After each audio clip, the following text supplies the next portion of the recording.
Go.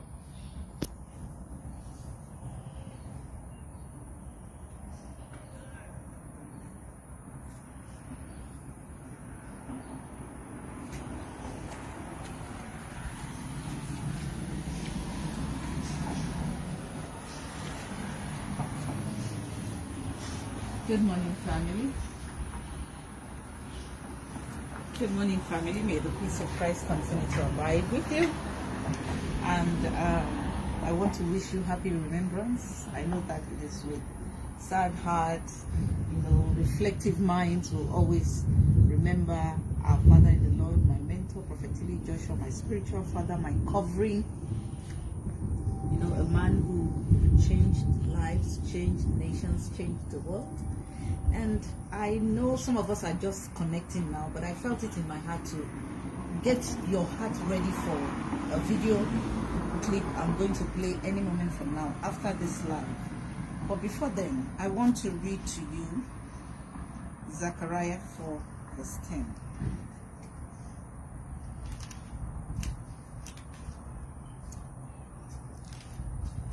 Zechariah 4 verse 10, it says, "Do not dare despise the days of small things. The 7 eyes of the Lord that reign throughout the earth will rejoice when they see the chosen." And it goes on and on.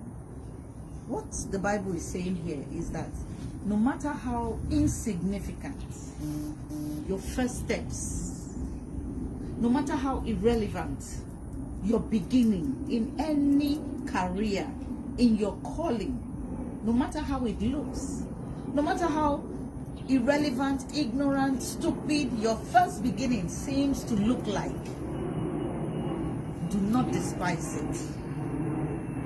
Because somebody somewhere may be watching you to see what will become of you at the end of the day. The Bible also says in Psalms 37:23 that the steps of a good man are ordered by God. Yes. My father's steps were ordered by God. And so that is why I want to encourage you. With this clip that we're going to be playing any moment from now, just stay tuned.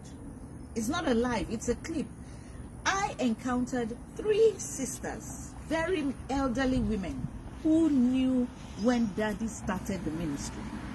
And what they said awed me.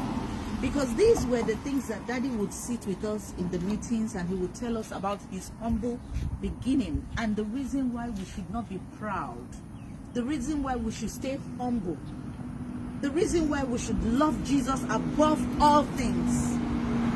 These women, they are not members of the synagogue.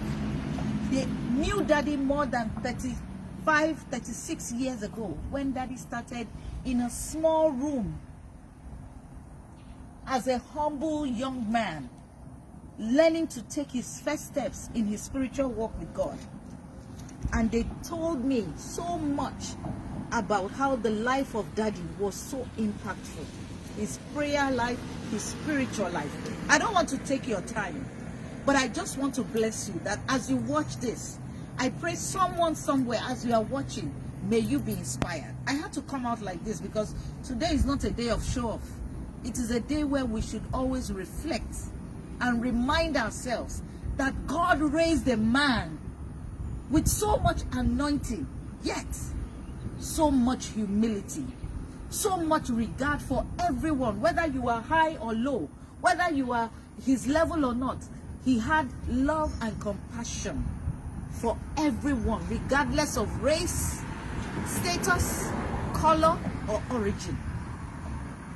And so I want to encourage you, as you watch this video, we're going to be posting it on TikTok, we're going to be posting it on Facebook and YouTube.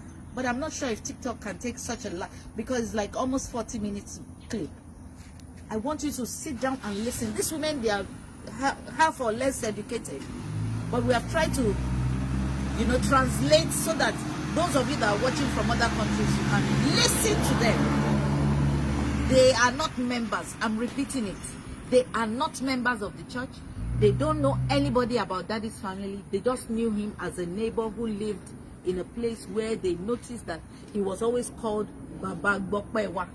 And what does that mean? They would mock him and say, oh, that is Baba Gbokpewa.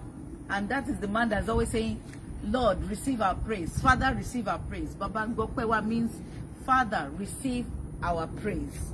So Daddy would always say that it was part of his speech. Whenever he spoke, he would say, oh, Baba Gbokpewa.